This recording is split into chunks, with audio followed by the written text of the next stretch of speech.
King Hugo came about,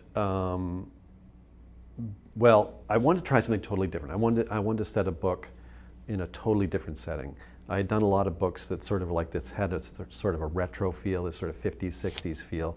And I wanted to try something that where, it was a totally different setting, a totally different time period. And being a Dr. Seuss fan, I remembered, well, Dr. Seuss wrote a lot of these, I guess they could be called fairy tales, some of his early books, Bartholomew Cubbins and the 500 Hats, and he wrote about three or four books featuring this king. And I thought that'd be kind of fun. So I started thinking about kings, I started thinking about fairy tales.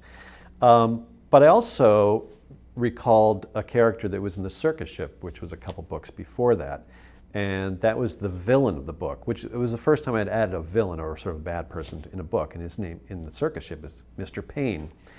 And I had so much fun with Mr. Payne because it's really fun creating a negative character. So I kind of set a challenge. I thought, okay, if I'm going to write about a king, could I write about a king that is maybe not necessarily a villain, but not a very nice person? Can a book have a main character that's not appealing?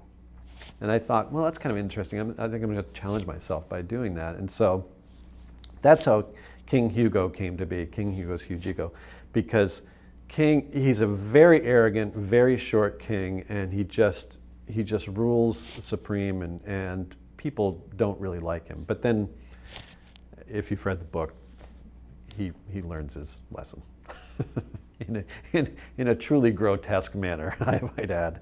Yeah. In fact, I was working on that book, and I came down one day. I was working on one of the illustrations, and I came down my studio is in my house, and I came down to have lunch with my wife, and I said to her, I don't know. I said, this book is kind of gross. And she said, she didn't miss a beat. She said, that's okay. Kids love gross. And I said, oh yeah, you're right. Kids do love gross. So, and I think kids do like the fact that he gets his revenge, or they get his revenge on King Hugo. And there's a lot of big egos in the world today. And though kids may not necessarily know what an ego is, I try to explain it in the book, and I think it's pretty well explained.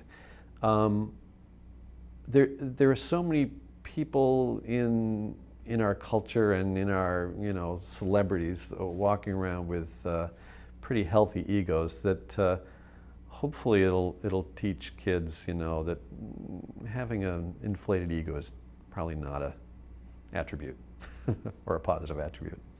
Personally, I don't really prefer books that tell or try to teach a lesson or give a strong moral. But of all my books, King Hugo probably has the closest to a moral. Although I consider it more of just a sort of a wacky adventure where something really sort of strange happens to an unfortunate little character.